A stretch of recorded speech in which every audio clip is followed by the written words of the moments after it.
Hi, it's Mr. Ramage, and today we're going to explore a dark and challenging chapter from World War I, the use of poisonous gas. It's the year 1915, and World War I is in full swing. The Allied and Central Powers are locked in a stalemate along the Western Front, both sides dug into trenches and desperately searching for new ways to break through the enemy line. Amid this desperation, a sinister idea emerges: the use of poisonous gas, the first recorded use of which occurred on April 22, 1915, when the German army unleashed chlorine gas against French and Algerian troops in Ypres, Belgium. On that afternoon, members of a special unit of the German army opened the valves on more than 6,000 steel cylinders along their defensive perimeter, and within 10 minutes, 160 tons of chlorine gas drifted over the French trenches situated downwind from the German lines. Filled with pressurized liquid chlorine, the cylinders had been secretly installed by the Germans more than 3 weeks earlier. Disregarding intelligence reports about the strange cylinders before the attack, the French troops were unprepared for this new and horrifying weapon. The surprise use of chlorine gas allowed the Germans to rupture the French line along a 6-kilometer front, causing terror and forcing a panicked and chaotic retreat. Within a matter of minutes, this slow-moving wall of gas killed more than 1,000 French and Algerian soldiers, while wounding approximately 4,000 more. A British soldier describes the scene.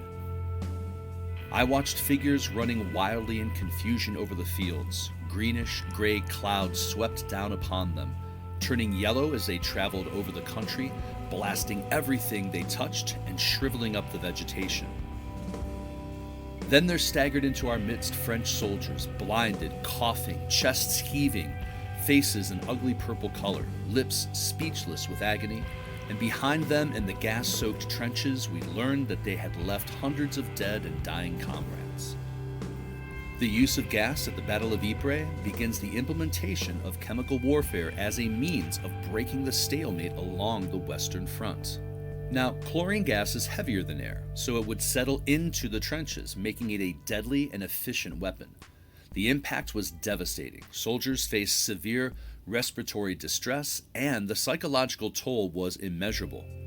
For the soldiers in the trenches, artillery barrages resulted in mental breakdowns associated with shell shock, but the constant threat of exposure to even a single gas shell added to the already unbearable stress of life at the front. The fear of being gassed, along with periodic harassing gas attacks, kept soldiers on both fronts on edge and could lead to gas fright, and in some cases, mental breakdowns. Soldiers on all sides felt that gas warfare was not a proper weapon and went beyond the bounds of humanity. H. Allen, who served at the front, described the psychological effects of nightly gas threats.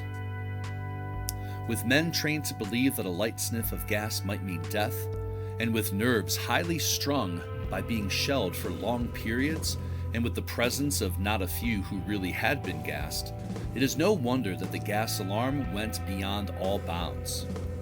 Gas horns would be honked, empty brass shell casings beaten, rifles emptied, and the mad cry would be taken up. For miles around, scared soldiers woke in the midst of frightful pandemonium and put on their masks, only to hear a few minutes later the cry of 'all safe.' 2 or 3 alarms a night were common. Gas shock was as frequent as shell shock." Different types of poisonous gas were introduced as the war progressed. Mustard gas, for instance, became notorious for its blistering effects on the skin and lungs. Phosgene, another deadly gas, was colorless and odorless, making it particularly insidious. Although mustard gas was introduced late in the war, it became known as the king of battle gases, because it eventually caused more chemical casualties than all the other agents combined. Harry L. Gilchrist, medical director of the Gas Service, U.S. Army Expeditionary Force, described the first mustard gas casualties. "At first, the troops didn't notice the gas and were not uncomfortable, but in the course of an hour or so, there was marked inflammation of their eyes. They vomited and there was erythema of the skin. Later, there was severe blistering of the skin, especially where the uniform had been contaminated. And by the time the gassed cases reached the casualty clearing station, The men were virtually blind and had to be led about, each man holding on to the man in front with an orderly in the lead. Mustard gas produced large blisters on any area of contact. Particularly severe blisters emerged when uniforms were soaked in mustard gas. If exposure was high enough, mustard gas could cause permanent eye damage, but this was infrequent. The complexity of treatment required in mustard injuries involved a new level of aid and medical care. These chemical attacks spread fear and chaos across the Western Front. The very air soldiers breathed became a potential threat, changing the nature of warfare and introducing a new level of brutality. To counter these deadly gases, soldiers needed protection. Enter the gas mask, a crucial invention during World War I. The early gas masks were simple and rudimentary, often consisting of a soaked cloth or cotton pads to cover the nose and mouth. But as the threat of gas attacks increased, so did the development of more sophisticated gas masks. Engineers worked tirelessly to enhance gas mask designs, introducing charcoal filters to absorb and neutralize poisonous gases. These masks became essential equipment for every soldier, and their effectiveness significantly improved over time. Imagine the anxiety and tension as soldiers scrambled to don their gas masks when the alarm sounded. These masks not only saved lives, but also became a symbol of the harsh realities of trench warfare. Maintaining these masks was crucial. Soldiers had to ensure the masks were in good condition, and the filters were regularly replaced to guarantee their effectiveness.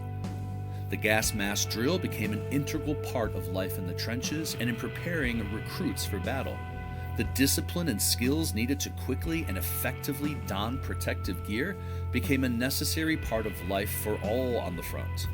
Soldiers were instructed always to have their masks handy, no matter where they were or what they were doing. Responding to the sound of a specific whistle, clanging alarm bell, or shout, soldiers would move with all due speed to put on their masks or hoods.